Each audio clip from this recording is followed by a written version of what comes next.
Hello বন্ধুরা, তোমরা দেখতেই পাচ্ছ এখানে আমি নিয়ে নিয়েছি চিংড়ি মাছ। তো চিংড়ি মাছ আমি কি দিয়ে রান্না করব সেটা দেখতে থাকো। হ্যাঁ, আজকে আমি চিংড়ি কি দিয়ে রান্না করব তোমরা সেটা দেখতে থাকো। আমি চিংড়ি রান্না করব, এই তো দেখতে পাচ্ছ কুমড়ো আর আলু দিয়ে চিংড়ি মাছ রান্না করব। তো বন্ধুরা তোমরা পাশে থাকো, দেখতে থাকো, সঙ্গে থেকো। তো বন্ধুরা দেখতেই পাচ্ছ আমি এখানে কড়াইটা বসিয়েছি। এবার এই মাছগুলোকে সবটাই দিয়ে দেব।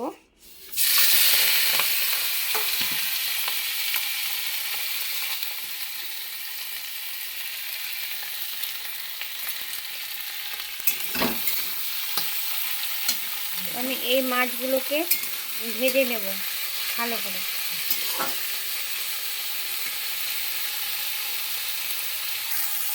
তো বন্ধুরা দেখতেই পাচ্ছ আমি চিংড়ি মাছটা ভেজে নিয়েছি, কি সুন্দর লাল লাল করে ভেজে নিয়েছি। চিংড়ি মাছটা ভাজা হয়ে গেছে। এবার আমি এটাকে অন্য একটা পাত্রে ঢেলে নেব। তো বন্ধুরা দেখতেই পাচ্ছ আবার আমি কড়াইয়ে তেল দিয়েছি। এবার দিয়ে দেব 5 ফোড়ন, আর দিলাম কাঁচা লঙ্কা,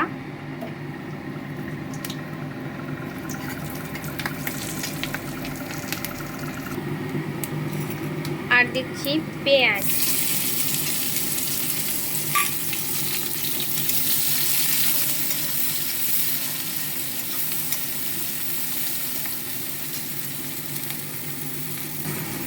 তো বন্ধুরা দেখতেই পাচ্ছ পেঁয়াজটাকে আমি এরকমভাবে একটু ভেজে নিয়েছি।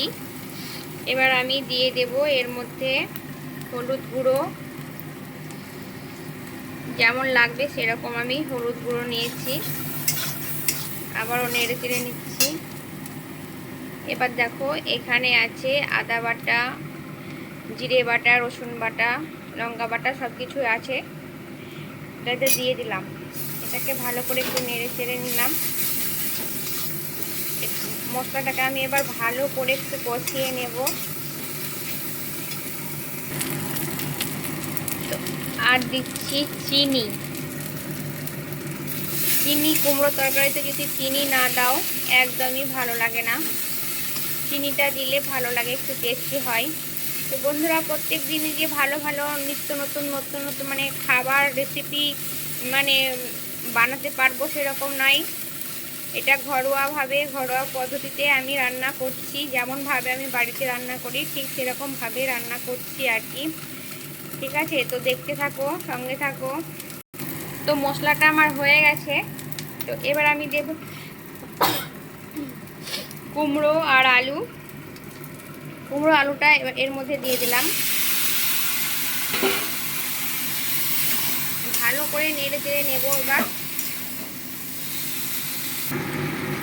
তো বন্ধুরা দেখতেই পাচ্ছ আমি কষে নিয়েছি। কষানো হয়ে গেছে কুমড়ো আলু। এর মধ্যে আমি জল দিয়ে দিচ্ছি। খুব বেশি জল অ্যাড করব না, কুমড়ো আলু তাড়াতাড়ি সিদ্ধ হয়ে যাবে, কারণ অনেকক্ষণ ধরে আমি কষেছি এটা। দেখো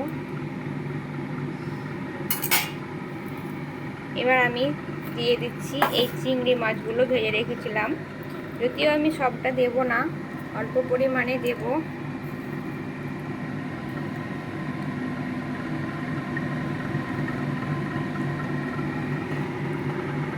দেখতে পাচ্ছ চিংড়ি দিয়েছি, আর দিয়ে দিচ্ছি এর উপরে ধনে পাতা।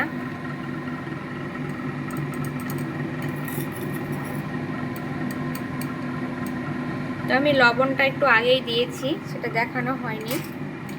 তো এটাকে আমি কিছুক্ষণ মানে ঢাকা দিয়ে রাখবো আর কি। 5 মিনিট মতো ঢাকা দিয়ে রাখলাম।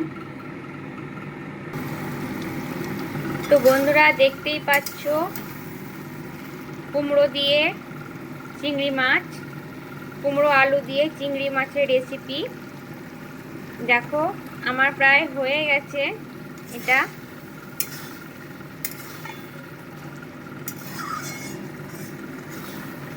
কুমড়ো দিয়ে চিংড়ি মাছের রেসিপি দারুণ লাগে বন্ধুরা। তো তো তোমরাও এরকমভাবে বাড়িতে বানাবে, খুব ভালো লাগে। ঘরোয়া পদ্ধতিতে আমি বানিয়েছি, একদম মানে পুরো বাটা মশলা দিয়েছি আমি, অন্য কোনো গুঁড়া মশলা ব্যবহার করি না। গুঁড়ো মশলা আমি ব্যবহার করি না। তো আমি সব সময় বাটা মশলা ব্যবহার করি, জিরে লঙ্কা আদা রসুন যত থাকে সব কিছু আমি বাটাই ব্যবহার করি। তো দেখো দারুণ হয়েছে, দারুণ দারুণ, দেখতেই পাচ্ছ। তো এই রেসিপিটা আমার হয়ে গেছে, আমি এবার নামিয়ে নিচ্ছি, বুঝতে পেরেছো? অন্য একটা পাত্রে ঢেলে নেব। তো কুমড়ো দিয়ে, আলু কুমড়ো দিয়ে চিংড়ি রেসিপিটা আমার কেমন লেগেছে তোমাদের অবশ্যই বলবে। আর বলবো না যে কেমন হয়েছে খেতে, বলবো না, কারণ তোমরা তো খাওনি, কি করে জানবে? তো আমি খাবো, সেটা আমি জানবো। তো দেখে বলো কেমন হয়েছে। তো টাটা, ভালো থেকো, সুস্থ থেকো। ভিডিওটা এই পর্যন্তই। ভালো লাগলে লাইক কমেন্ট শেয়ার করতে ভুলবে না। টাটা বন্ধুরা।